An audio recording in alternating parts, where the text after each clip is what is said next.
saya dari tadi saya itu bingung sebenarnya mau memahami tentang konsep Trinitas ini. Tapi sekali lagi, karena ini kan salam toleransi. Jadi Trinitas, apakah ini bisa saya sama-samakan, begitulah, dalam tanda kutip ya. Jadi begini Islam kan Allah Maha Esa. Allah Maha Esa. Maksudnya ada Tuhan namanya Allah gitu. Kemudian ada malaikat pembawa wahyu. Ada Tuhan Allah, ada malaikat Jibril pembawa wahyu, dan ada Nabi Muhammad selaku utusan untuk manusia. Oke, ini kan 3 juga nih. 3 apa kita bilang? 3 komponennya. Terserah Anda, itu kan konsep Anda. Apakah ini bisa disamakan dengan Trinitas itu? Itu pertanyaannya. Tidak, karena Allah tidak setara dengan manusia. Allah tidak setara dengan malaikat.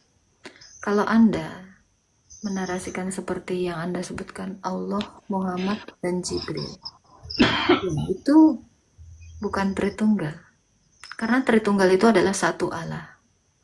Oke, pertanyaan. Ganti-gantian aja ngomong. Saya belum selesai. Tritunggal itu adalah satu Allah, yang dia memiliki firman, dan dia memiliki roh.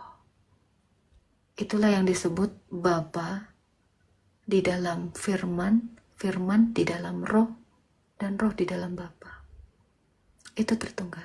Jadi, baik firman, roh, dan sang Bapa itu adalah Allah yang satu. Samakah dengan Muhammad? Samakah dengan Jibril? Samakah dengan Allah? Tentu tidak. Karena 2-nya ciptaan, 1-nya pencipta. Tetapi Tritunggal adalah pencipta. Jadi Yesus dalam hakikat ilahinya, yaitu firman, dia adalah sang pencipta.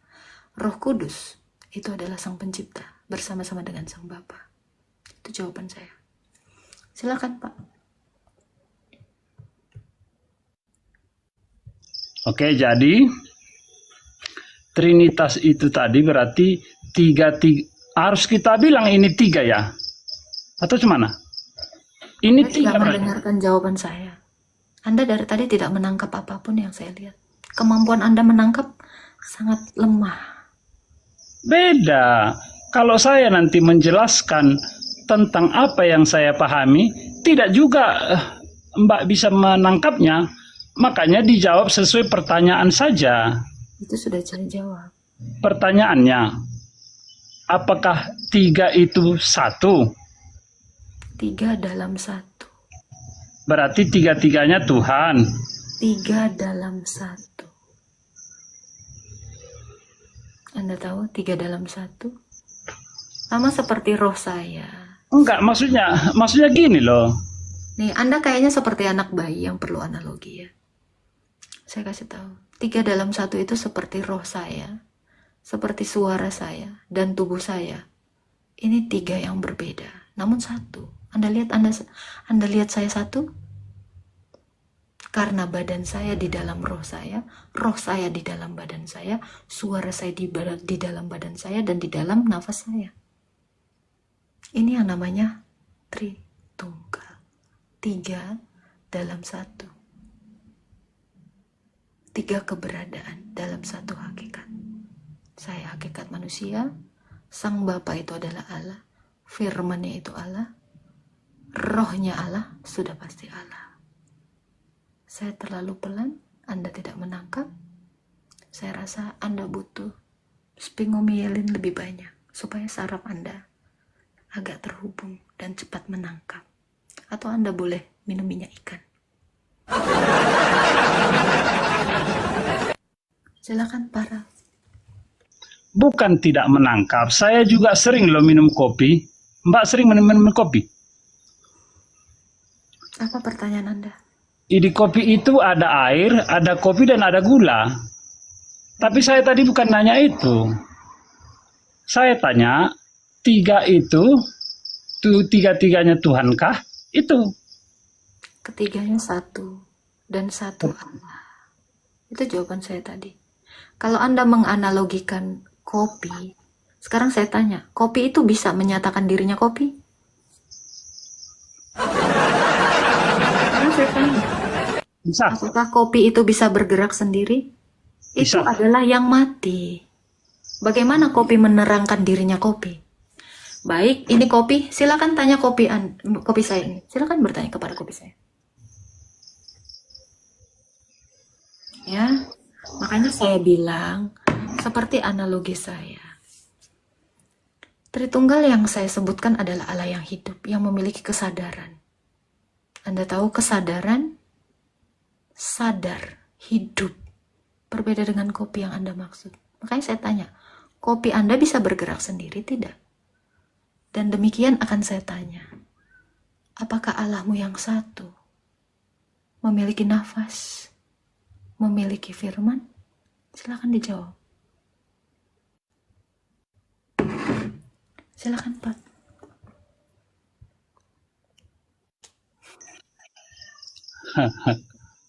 Kenapa mati hidupkan ya ininya? Silakan dijawab. Pertanyaannya, apakah Allah itu memiliki nafas? Sama apa tadi? Firman. Firman. Jadi begini ya Mbak ya. Kalau Allah itu maha segala maha. Kemudian dijawab saja pertanyaan saya. Iya, dia tidak bisa disamakan dengan apapun itu.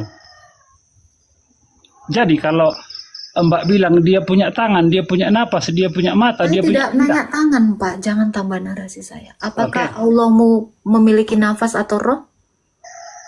Itu pertanyaan tidak bisa dijawab. Kalau Anda tidak mampu jawab ya udah. Pertanyaan yang lain. Oke. Berarti Allah Anda tidak punya roh, tidak punya nafas. Begini, nanti kalau saya jawab, saya bisa sesat. Kalau umat Islam Apakah Allahmu tidak menjawab memberikan sebentar, apakah Allahmu itu tidak memberikan penjelasan tentang ini di dalam kitabmu? Apakah Allahmu tidak memperkenalkan dirinya seperti apa kepada manusia? Allah itu sesuatu atau yang tidak dapat dipikirkan, tidak bisa dibayangkan. Kalau kita bisa membayangkannya, oh begini dia, oh bernapas dia, berarti itu bukan Allah, itu bukan Tuhan. Oke.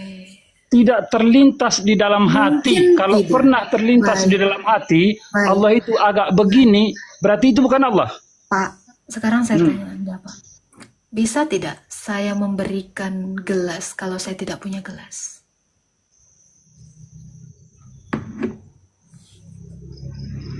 Tentu tidak. Berarti saya harus memiliki gelas dulu supaya saya bisa memberi.